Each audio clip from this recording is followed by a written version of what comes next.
Hello, my name is Jeff Black, and I've been a tutor at St. John's College here in Annapolis since 1999. And today I'm going to be talking about a book by Friedrich Nietzsche called Thus Spoke Zarathustra.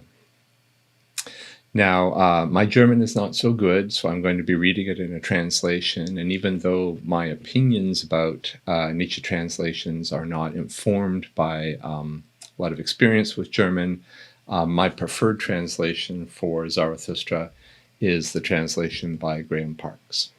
This one right here. So that's where I'm going to be reading from. And I'm going to be reading a section from part 3, the second section in part 3, titled On the Vision and Riddle. When the rumor spread among the sailors that Zarathustra was on board, for another man had embarked with him at the same time who came from the Isles of the Blessed, there arose great curiosity and anticipation.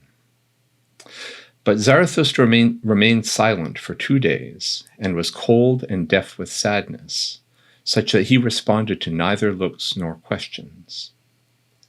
Then, on the evening of the second day, he opened his ears again, though he still remained silent, for there was much that was strange and dangerous to be heard on this ship, which came from far away and would sail even farther. But Zarathustra was a friend to all those who journey far and do not like to live without danger. And behold, at last through his listening, his own tongue was loosened, and the ice of his heart broke up, and so he began to talk thus. "Stop, dwarf," I said, "I or you? But I am the stronger of us two, for you do not know my abyss-deep thought. That you would not be able to bear."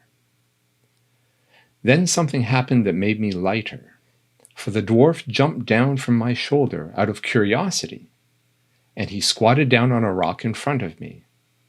But there was a gateway right where we had stopped. "Behold this gateway, dwarf," I continued. "It has 2 faces. 2 ways come together here. Nobody has ever taken them to the end. This long lane back here, it goes on for an eternity. And that long lane out there, that is another eternity. They contradict themselves, these ways. They confront one another head on. And here, at this gateway, is where they come together. The name of the gateway is inscribed above it. Moment. But whoever should walk farther on one of them, on and on, farther and farther, do you believe, dwarf, that these ways contradict themselves eternally?" "All that is straight lies," murmured the dwarf contemptuously. "All truth is crooked. Time itself is a circle." "You spirit of heaviness," I said angrily, "do not make it too light and easy for yourself, or I shall leave you squatting where you squat, lame foot, and I carried you up." So this part of the vision gave me difficulty in understanding it for the longest time. And here's what I think about it now. I was puzzled as to why Zarathustra is angry at the dwarf for saying that time itself is a circle, because it seemed to me that that was Zarathustra's own thought and his own teaching, and I didn't see how that made things easy or light for the dwarf. But here's how it looks to me now. I think that Zarathustra is claiming that time is an infinitely long straight line in both directions, that the past and the future are both infinitely long. And in the section I'm about to read, he's going to add to that claim that therefore everything that can happen has happened infinitely in the past and will happen infinitely again, endlessly in the future. So in that sense, it looks to me like the past and the future, in terms of their contents, must be identical. They're all infinitely many iterations of all possible things. So then why does Zarathustra say that they contradict one another? And it seems to me that they can't contradict one another in their contents, but they do contradict one another in the meaning of the contents. That the meaning of the past is, you can't change this. And the meaning of the future is, you might be able to change this. Right? The past is, you cannot will this, it's already happened. The future is, you can will this. In that sense, the past and future contradict one another, and in that sense, they confront one another as well in the moment, which is every now. Now is the moment just as much as the now when I was reading about the moment just a moment ago. So the way the dwarf, I think, makes it easy for himself by saying time is a circle is that he implies that the past and the future are indistinguishable. Zarathustra's point is that the past and the future say opposite things to human beings. They say hope and they say no hope. And the dwarf, of course, is the voice here of no hope. So let's see what happens. Behold, I said, this moment. From this gateway moment, a long eternal lane runs backward. Behind us lies an eternity. Must not whatever among all things can walk, have walked this lane already? Must not whatever among all things can happen, have happened and been done and passed by already? And if everything has already been, what do you think, dwarf, of this moment? Must this gateway too not already have been? And are not all things knotted together so tightly that this moment draws after it all things that are to come, thus itself as well? For whatever among all things can walk, in this long lane out, too, it must walk once more.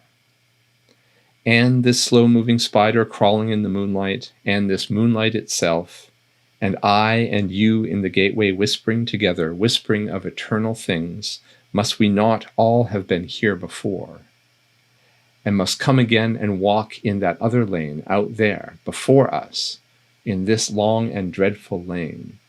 Must we not eternally come back again? Thus I was talking, and ever more softly, for I was afraid of my own thoughts and the motives behind them. Then suddenly I heard a dog howling nearby. Had I ever heard a dog howl like that? My thoughts ran back. Yes, when I was a child, in the most distant childhood. At that time I heard a dog howl like that, and saw him, too, bristling with his head stretched up, trembling in stillest midnight, when even dogs believe in ghosts. So that I was moved to compassion. For just then the full moon was passing, silent as death, over the house. Just then it stood still, a rounded glow, still upon the flat roof, as if upon alien property.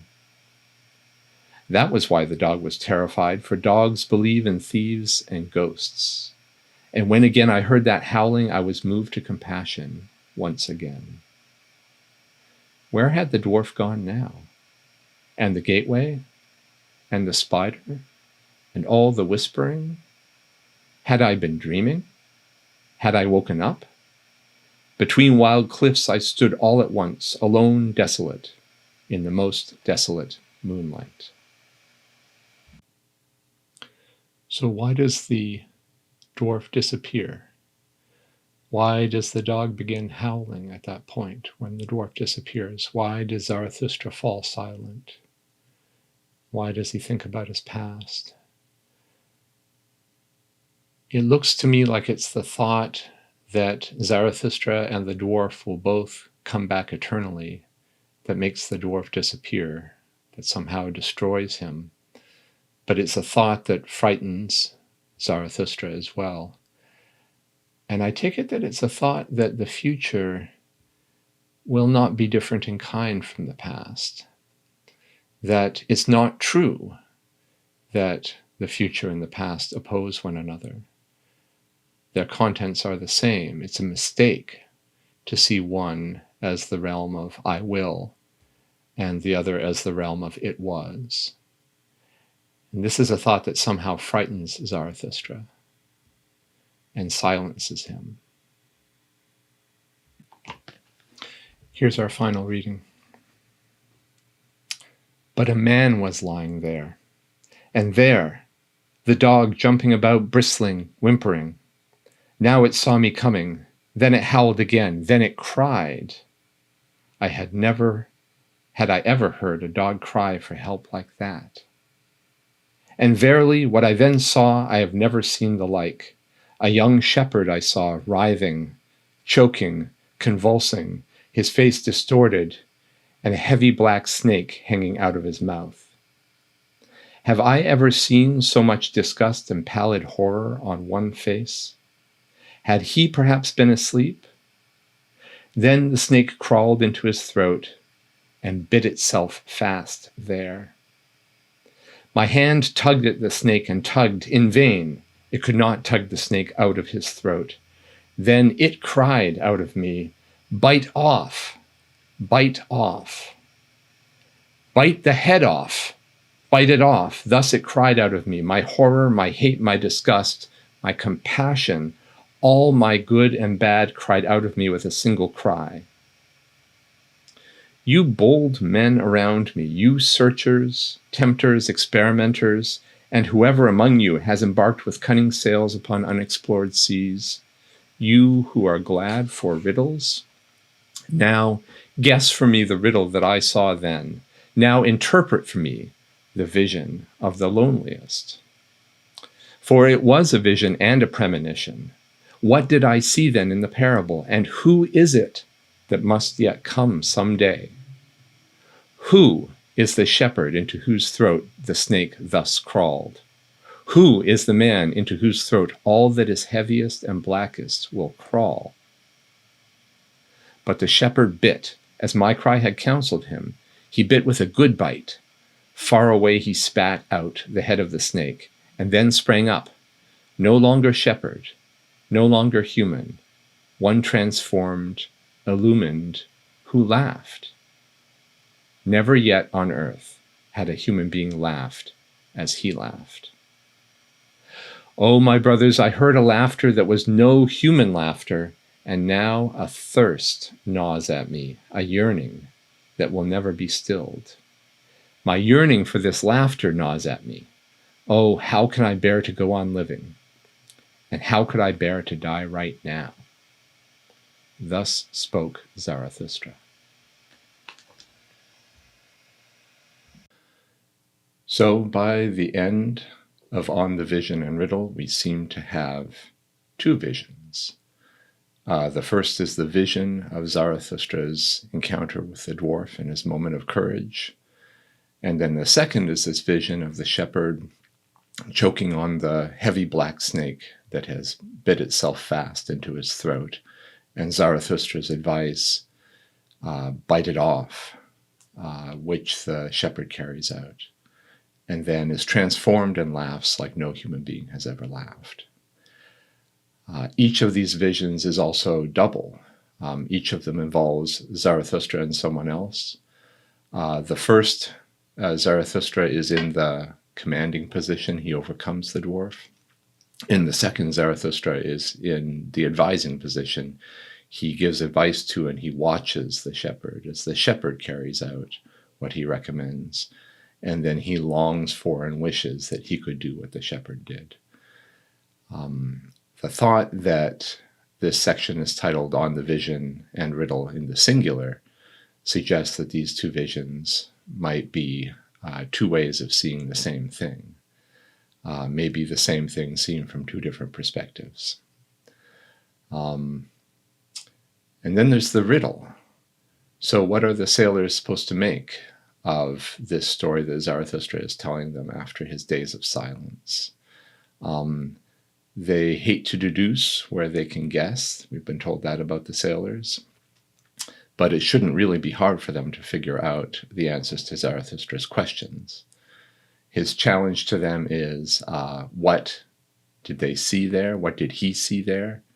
And then 3 times he asks them, who is this shepherd? Who is the person into whose throat the heavy black snake has crawled? Who is it that must come one day? It shouldn't be hard for these sailors who love to guess to figure out the answer.